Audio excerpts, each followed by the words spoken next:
នៅចំការថ្ងៃពុធទី8 ខែកក្កដាឆ្នាំ2026មេឃល្អទៀតដែរក្តៅទៀតដែរក្តៅចេញភ្លើងទៀតដែរតិចទៀតយើងត្រូវការទម្លាប់រស់នៅដូចនៅសាហារ៉ានៅវាលខ្សាច់ក្តៅគឺក្តៅកក់ប្រកាសហើយផ្លែមឿអ្នកចាប់ដើម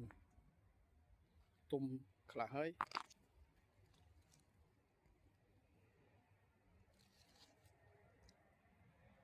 តែផ្លែជុំរៀងហ្នឹង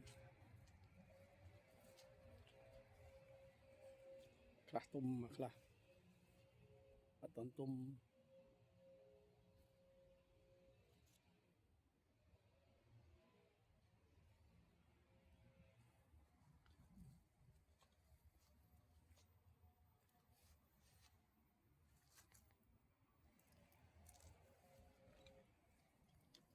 អូយក្តៅពេកអត់មាន